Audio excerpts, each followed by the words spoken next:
filisteus se dispuseram em ordem de batalha para sair contra Israel.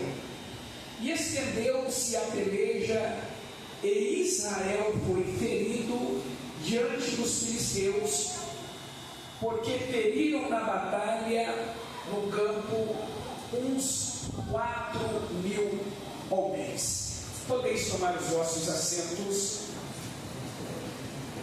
A mensagem que eu quero vos trazer nesta noite está ali, está no telão, baseado neste texto: como atrair a presença de Deus.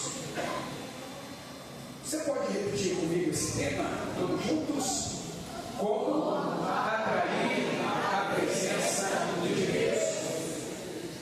Meus irmãos, o texto sagrado que nós acabamos de ler,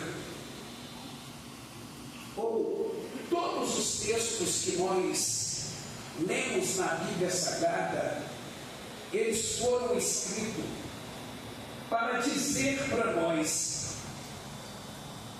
o que as pessoas passaram, nós também podemos passar. Os textos foram escritos para dizer que o que eles enfrentaram, nós também poderemos enfrentar. Os textos foram escritos para dizer que, da mesma forma que eles sofreram, nós também podemos sofrer. Mas existe uma verdade: esses textos também foram escritos para dizer para todos nós que, da mesma forma que eles conseguiram, nós também podemos conseguir. Da mesma forma que eles alcançaram, nós também podemos alcançar. Da mesma forma que eles alcançaram a vitória, nós também podemos alcançar. Os textos sagrados foram escritos para dizer para todos nós que, da mesma forma que Deus trabalhou por aquele povo, Ele trabalha por nós também. Meus irmãos, deixa eu falar uma coisa com vocês. Tenha muito cuidado para você não lutar contra quem Deus gosta. Vou repetir: tenha muito cuidado para você não lutar contra quem Deus gosta. Possa ser que você esteja lutando contra Deus e não saiba. Preste bem atenção nesse texto que nós lemos e você vai entender de forma clara o que é lutar contra quem Deus gosta. O texto que nós lemos diz que Israel estava vivendo um bom momento na história. Eles eram, na verdade, poucos, mas com Deus eles se tornavam muitos. Israel, na verdade, não tinha um grande exército, mas exército pequeno com Deus se torna grande. Israel não era uma grande potência, mas com Deus até o mais fraco fica forte. As coisas funcionavam exatamente assim. Quando Israel estava com Deus, o que Deus fazia? Deus enfraquecia os inimigos fortes. Quando Israel estava com Deus, os inimigos que eram fortes se tornavam fracos e caíam diante de Israel. Para você ter uma ideia, Gideão, apenas com 300 homens, venceram aproximadamente 120.000 midianitas. Mas, quando Israel estava sem Deus, os inimigos que eram fracos se tornavam fortes. E Israel caía diante deles. Lembra da batalha em Ai, que era um exército inimigo pequeno e fraco? Josué separou uma meia dúzia de soldados porque era suficiente, mas Israel estava sem Deus, e Israel teve uma derrota vergonhosa. Quando Israel estava com Deus, Israel vencia. Quando Israel estava sem Deus, Israel perdia. Não é assim que acontece conosco? Quando Deus está conosco, nós saltamos muralhas. Mas quando Deus não está, nós tropeçamos em pequenas pedras. Quando Deus está conosco, nós atravessamos pântanos e vales e não afundamos. Mas quando Deus não está, a gente atola até no asfalto. Quando Deus está conosco, a gente passa pela areia movediça e não afunda. Mas quando Deus não está, até na rocha a gente afunda. É exatamente assim. Com Deus, o salário pouco dá para pagar as contas e ainda sobra. Sem Deus, o salário é até alto, mas não dá para pagar as contas do mês e a gente fica no aperto. Com Deus, o câncer é curado. Sem Deus, alguém pergunta assim: morreu do quê? Unha encravada. Dá para você perceber o que é andar com Deus e o que é andar sem Deus? O texto que nós lemos diz que os filisteus estavam brigando. Os filisteus e Israel estavam brigando. E só tinha um jeito de resolver: guerra. O que Israel fez? Israel consultou a Deus. Deus, podemos ir para a guerra? Sabe o que Deus disse? Sim, podem ir à guerra. Israel, debaixo da ordem de Deus, foi para a guerra. E o texto diz que morreram 4.000 soldados de Israel. Repita comigo: 4.000 soldados. 4.000 soldados. Nós até agora, a gente chegamos ao entendimento que se Deus está conosco, nós temos vitória. E quando Deus não está, a derrota é certa. Mas no texto que nós lemos, Israel estava obedecendo. Israel estava cumprindo a ordem de Deus. Israel não foi à guerra porque quis. Foi Deus quem mandou Israel ir para a guerra. E a gente olha esse retrato e vê obedecendo a Deus e perdendo.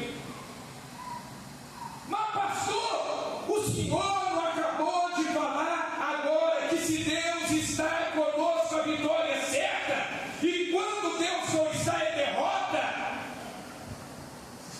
E quando Deus está e somos derrotados? E quando Deus está conosco e somos derrotados? 4.000 soldados mortos. Estava dando tudo errado. Eles estavam debaixo da promessa e mesmo assim estava dando tudo errado. Já parou para observar a sua vida, a nossa vida? Tem vezes que é assim, a gente está na oração, mas a coisa está dando errada. Né, Gabriel? Ora, e quando chega lá, vai vender, o comprador não vem. Tem horas que a gente jejuma, a gente não perde culto, a gente está na obediência certinho, direitinho, mas a coisa está errada. E foi assim que aconteceu.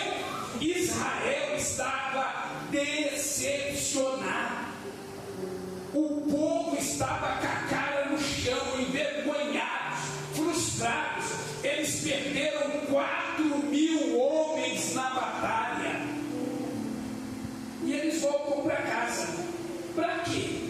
sepultar os mortos. 4.000 homens. Eu fiquei olhando há um mês atrás aquela matança que teve no Rio de Janeiro, e a gente viu aquela foto tenebrosa, né, na televisão, nos jornais, de mais de 100 mortos, né, espalhados pelo chão, e a gente ficou assustado com aquela cena. Não se trata de 100 mortos, se trata de 4.000 mortos. Voltaram para sepultar os mortos, e o conselho de Israel se reúne. Tem alguma coisa errada. O que aconteceu? Se Deus está conosco, a vitória é certa. E o conselho se reúne, e alguém levanta a mão e diz: eu sei o que aconteceu. Eu sei o que aconteceu. Diga! E ele disse: nós cometemos um erro. Viemos para a guerra e não trouxemos a arca do Senhor. Manda alguém em Siló buscar a arca e traga a arca para o campo de batalha, e nós vamos vencer a guerra. Alguém disse: o problema é que não trouxemos a arca. E mandaram buscar a arca. Irmãos, quando a arca chegou no arraial de Israel, o que acontece quando a presença de Deus chega?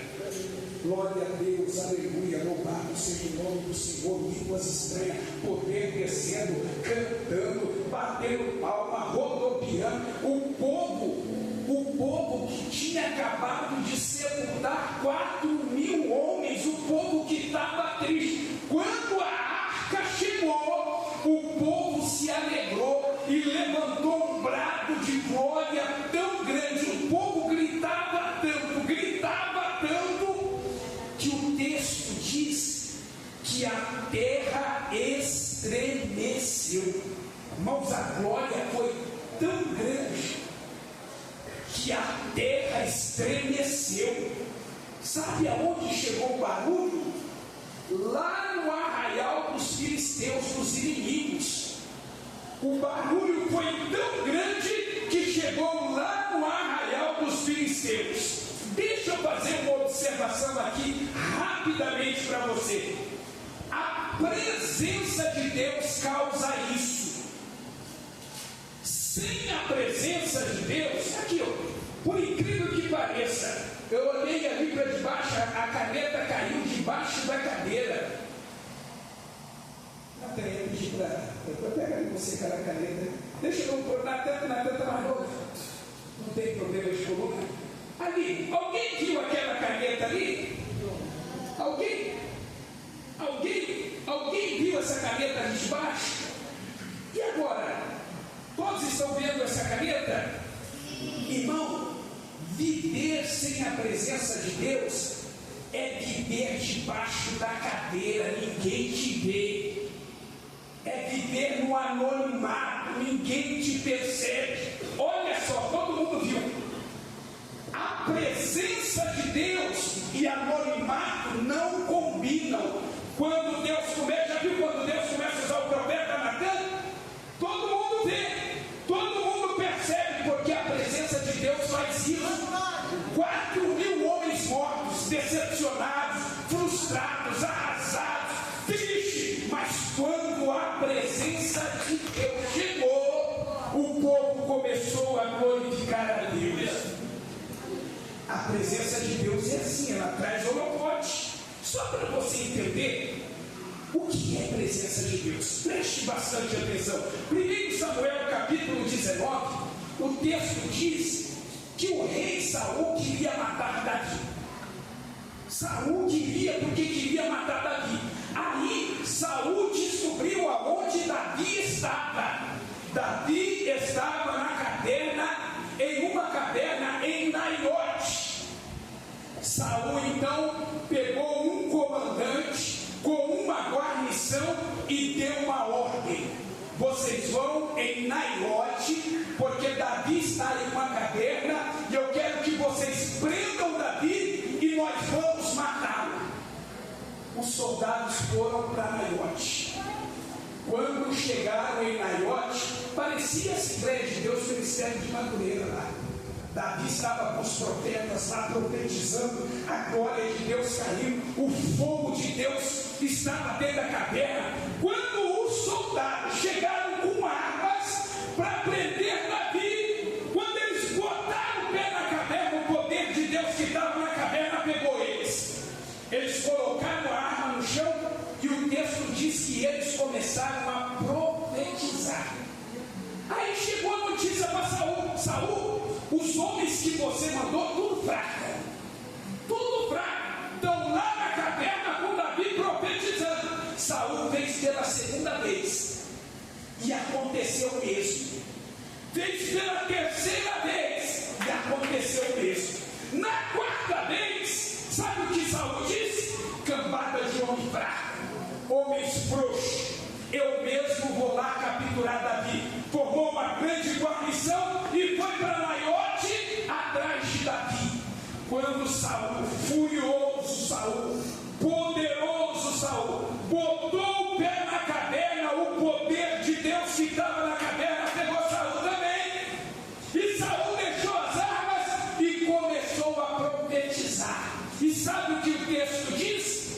Que eles profetizaram um dia e uma noite. Só para você entender o que é o poder de Deus.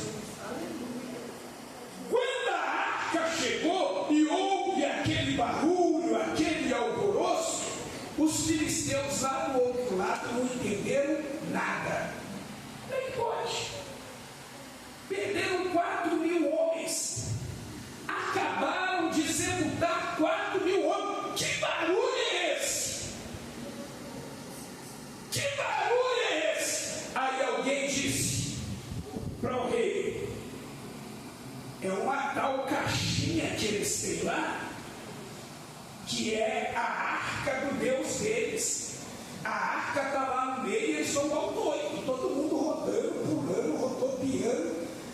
E uma coisa doida, o rei, quando ouviu isso, disse: esse povo acabou de sepultar 4.000 homens e estão pulando ao redor de uma caixinha. Esse povo é doido. Declara guerra novamente, porque esse povo pode destruir a gente. Que povo é esse? E os filisteus declararam guerra novamente. Não. Você sabe por que muitas vezes o diabo declara guerra contra a sua vida? Porque ele vê você no final do mês pegando um salário mínimo. Um salário mínimo que não dá para nada. E você, ao invés de reclamar, você sai dali orando: Jesus vai nascer, vou pagar as minhas contas, vou no mercado, vou fazer a minha compra, o Senhor vai prover todas as coisas. O diabo fica doido quando olha você comendo arroz e feijão. Irmão, aquele prato de arroz e feijão que tinha tudo para reclamar: meu Deus, que é isso? E você está dando glória. Muito obrigado, Jesus, porque não está ali faltando arroz com feijão. O diabo fica desesperado quando vê você doente, acamado, mas caminhando, indo para a igreja. O diabo fica furioso. E é assim, irmãos, que aconteceu com Israel. Israel sepultando 4.000 homens e glorificando a Deus. Guerra, guerra. Só que agora Israel tem a arca. Israel está confiante. E Israel vai para a guerra novamente. Sabe o que aconteceu? Na primeira guerra morreram quantos homens? 4.000. Só que agora Israel está com a arca. E Israel vai para a guerra, confiando no poder de Deus e no poder da arca. Agora morreram 30.000 soldados de Israel. 30.000 soldados de Israel. Debaixo da ordem, morreram 4. Com a arca, morreram 30, total de 34 mil soldados. Mas pastor, que história é essa? Agora, eu não entendi nada. Tenta explicar isso, explicar como? Se Deus não explicou. Tem coisas que vão acontecer na sua vida, você não vai entender nada, você vai pedir explicação para Deus e Deus não vai te dar explicação nenhuma, você vai ter que confiar em Deus, você vai ter que esperar o final. Você já viu o cego sendo guiado por um guia? Não é o cego que diz por onde tem que passar, porque ele é cego. Quem diz por onde tem que passar é o guia. O cego enxerga, o cego conhece o caminho, não. Então o cego tem que fechar a boca e confiar no guia. Você está doente, vai ao médico. É você que diz qual é o tratamento que tem que se fazer? É você que diz qual é o remédio que tem que tomar? Você fez faculdade de medicina? Você conhece medicina? Então você tem que ficar de boca calada e confiar no médico. Você contrata um engenheiro para realizar sua obra. Não é você que diz a bitola do ferro. Não é você que diz o traço do concreto. Você é engenheiro. Então você tem que fechar a boca e confiar no engenheiro. Você vai conversar com o pastor para receber orientação. Não é você que determina o que o pastor tem que dizer acerca de você. É o pastor que diz. Você foi chamado por Deus? Você conhece teologia bíblica? Você conhece texto, contexto, referência, inferência? Não. Então você tem que fechar a boca e confiar no teu pastor. Deus é soberano. Ele faz o que quer, do jeito que quer, na hora que quer e na vida de quem Ele quer. Foi assim que aconteceu. Morreram 4 mil, depois morreram mais 30 mil. Deus não deu explicação nenhuma. E o povo tinha que continuar confiando em Deus. Deixa eu fazer uma pergunta para você. Você conhece os mistérios de Deus? Você conhece os pensamentos de Deus? Você compreende os planos de Deus? Se não, a gente precisa fechar a boca e confiar nele. Sabe o que aconteceu um dia? Jó achou que sabia alguma coisa e ficou questionando Deus. Se bota Deus na parede e prensa Deus daqui e prensa Deus de lá, e Deus disse: Jó, você está achando que você sabe alguma coisa? Então vem cá, me responde algumas perguntas aqui, eu vou ver se você sabe alguma coisa mesmo. Vamos ver se você tem inteligência mesmo. Está escutando, Jó? Primeira pergunta, Jó: onde estava tu quando eu lancei os fundamentos da terra? Você sabe, Jó? Segunda pergunta: ô Jó, você sabe a largura da terra? Terceira pergunta: você conhece o meu depósito de saraiva que eu reservei para os dias de angústia? E Jó só está de olho arregalado. Quarta pergunta: você conhece o caminho por onde se dispersa o relâmpago? E os olhos de Jó estão arregalados. Quinta pergunta: você conhece o lugar onde o vento oriental se espalha sobre a terra?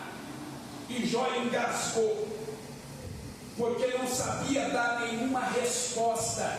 E Deus disse assim: Jó, Se você não sabe, você tem que confiar em mim. Presta atenção no que vou dizer para você nesta noite. Explicando ou não, Deus sempre está trabalhando em teu favor. É isso. Israel estava na lama. Os filisteus mataram 34.000 soldados de Israel.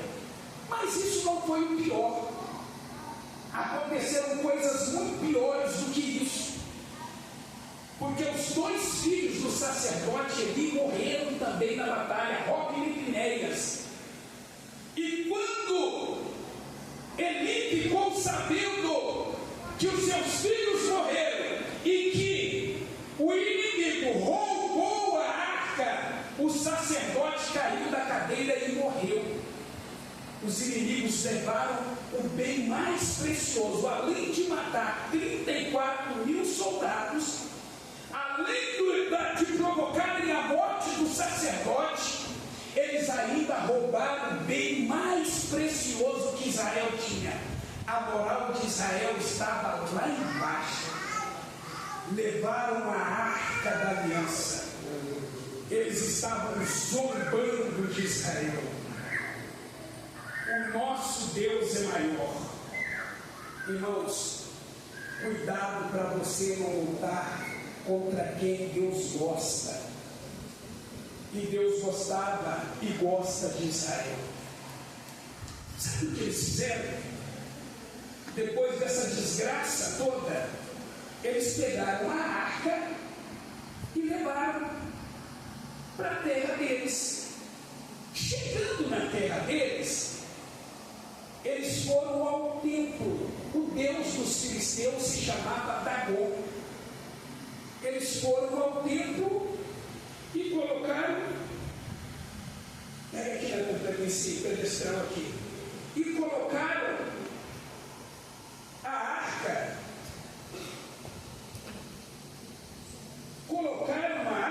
aos pés de Dagon. Isso aqui só aqui. Colocaram a arca aos pés de Dagon. Deixa eu mais, só não, né? Mas esse aqui está bem pequeno, para parecer que Dagon era grandioso. Aqui estava Dagon. Dagon era grande. Você sabe quantos metros tinha a estátua que o rei Nabucodonosor fez lá e disse que todo mundo tinha que ajoelhar? Lá em Daniel tinha 30 metros. A estátua de Deus era muito maior do que a figura de um homem. A estátua de Dagon era gigantesca, muito alta. Aí entraram dentro desse caderno aí. Aí a arca tinha 1,50 m mais ou menos de altura, de comprimento por 75 de largura e 75 de altura. Era um caixotinho. Aí disseram, de que vale isso? Aí está o poderoso Dagon, e aqui está a arca do Deus de Israel. Entraram dentro do templo e fizeram exatamente isso. O Deus de Israel está aos pés de Dagon. Alguns homens, o texto diz assim, e alguns homens colocaram a arca aos pés de Dagon e saíram, trancaram o templo e saíram para festejar a grande vitória que os filisteus tiveram sobre Israel. De noite, a terra tremeu. Cuidado para você não lutar contra quem Deus gosta. A terra tremeu. Deus não se deixa escarnecer. A terra tremeu. Houve um grande barulho e Dagon caiu. O barulho foi muito grande. O povo que estava festejando, que era uma parte do povo, correram para ver o que tinha acontecido. Quando eles entraram no templo, eles viram o grande e poderoso Dagom caído. A arca estava exatamente no mesmo lugar e Dagom estava caído. Quando eles olharam para aquela cena, eles ficaram desesperados, angustiados. O que aconteceu com Dagom? Ninguém viu o que aconteceu aqui. Ninguém pode saber o que aconteceu aqui. Levantaram Dagom e colocaram Dagom novamente, só de pé. Só que eles esqueceram de um detalhe da arca. A arca continuou no mesmo lugar. Todo mundo foi para casa dormir. De madrugada, cuidado para você não mexer com quem Deus gosta. De madrugada ouviu-se um grande tremor, um barulho muito grande, ensurdecedor. A cidade inteira acordou. A cidade inteira acordou. A ordem é: ninguém pode saber o que aconteceu. Mas a segunda vez, a cidade inteira acordou e correram para o templo. Quando chegaram lá, Dagom estava caído novamente. Só que agora, com os punhos cortados, com os pés cortados e com a cabeça cirurgicamente cortada. Irmão, preste atenção, não quebrou. A estátua de Dagom caiu, não quebrou os braços, não quebrou a cabeça, não quebrou os pés, foram cortados cirurgicamente. Quando o povo entrou, a arca estava lá no mesmo lugar. Quando o povo entrou e viu Dagom sem as mãos, sem os pés e sem a cabeça, Deus estava dizendo: é exatamente assim que eu faço com aqueles que mexem com o meu povo. Eu arranco as mãos, arranco os pés e arranco a cabeça. Fica marcado para sempre, para saber que com o Filho de Deus não se mexe. O problema não era mais Dagom. O problema agora era a arca. Alguém desesperado pergunta: e agora? O que a gente faz? O que aconteceu? Aí alguém diz: é a arca. O problema é a arca. Aí eles disseram: vamos mandar a arca embora. Sabe o que aconteceu com o povo? Irmãos, Deus feriu todo aquele povo. Era uma nação. Deus feriu toda aquela nação com úlceras hemorroidas. Toda a nação, toda. A coisa ficou tão terrível que o clamor daquele povo era um ar muito grande, que o clamor daquele povo subiu ao céu. E alguém disse: tira esse caixotinho do nosso meio. Colocaram a arca num carro de boi e mandaram ela em direção a Israel. Só naquele dia morreram 70.000 pessoas porque olharam para dentro da arca. O que eu quero dizer para você nessa noite?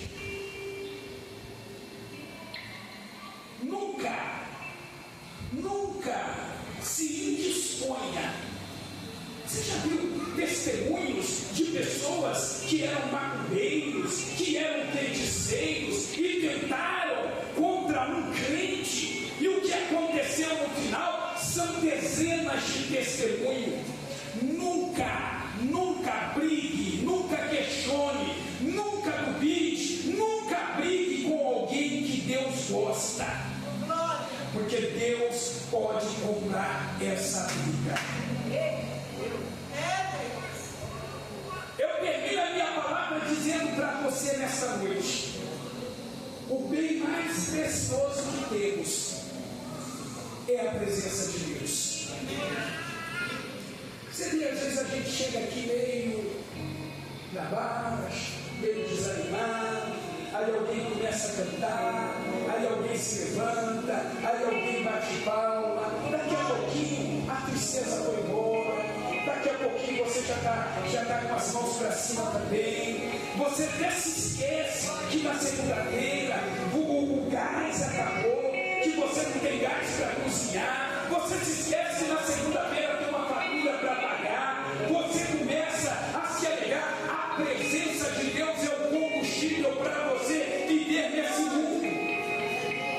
Não adianta ter carteirinha de pastor se não tiver a presença de Deus. Não adianta ser evangelista ou ser presbítero se não carregar a presença de Deus. Não adianta ser pastor, ser mestre, ser teólogo se não carregar a presença de Deus. Não adianta ser músico, ser pregador se não carregar a presença de Deus. A presença de Deus é maior que os nossos títulos, é maior que os nossos cargos. Nós não podemos abrir mão da presença de Deus.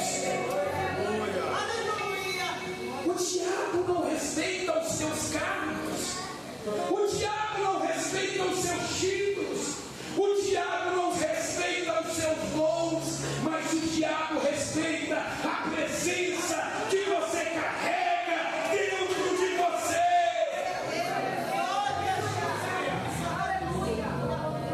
Precisamos atrair Deus para a nossa vida, atrair Deus para a nossa casa, atrair Deus para a vida dos nossos filhos, atrair Deus para o nosso casamento. Precisamos atrair Deus para o nosso ministério. Não podemos fazer a obra de Deus sem Deus.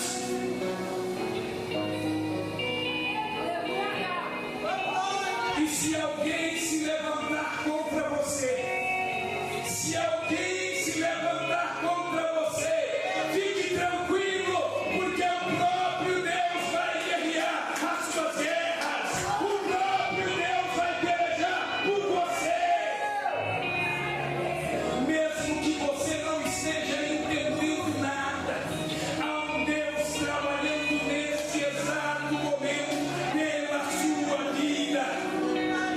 Ou você está pensando que a sua dor não foi em Deus, ou você está pensando que o teu sofrimento Deus não sente. Deus chora com seu choro, Deus sente as suas dores, Deus está preocupado e quer mudar a história da sua vida. Com respeito aos inimigos, fique tranquilo, que se for preciso ele arranca as mãos, arranca os pés e arranca a cabeça, para que você nunca mais seja incomodado. Se coloque de pé.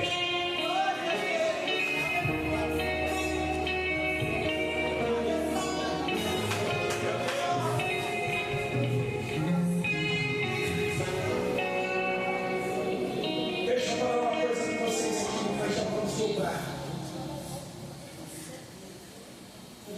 Dentro da arca tinha 3 coisas: maná, a vara e as tábuas da lei. Olha para você ver como é importante a presença de Deus. Tinha um potinho de maná dentro da arca. O que isso significa? Você já leu aqui, Tiago? Você já leu a história do maná? O maná era um alimento perecível, não podia guardar, porque apodrecia. O maná não podia guardar porque apodrecia, mas ele estava anos dentro da arca. O que era perecível, quando foi colocado dentro da presença de Deus, virou imperecível. Você está entendendo o que a presença de Deus significa para a sua vida?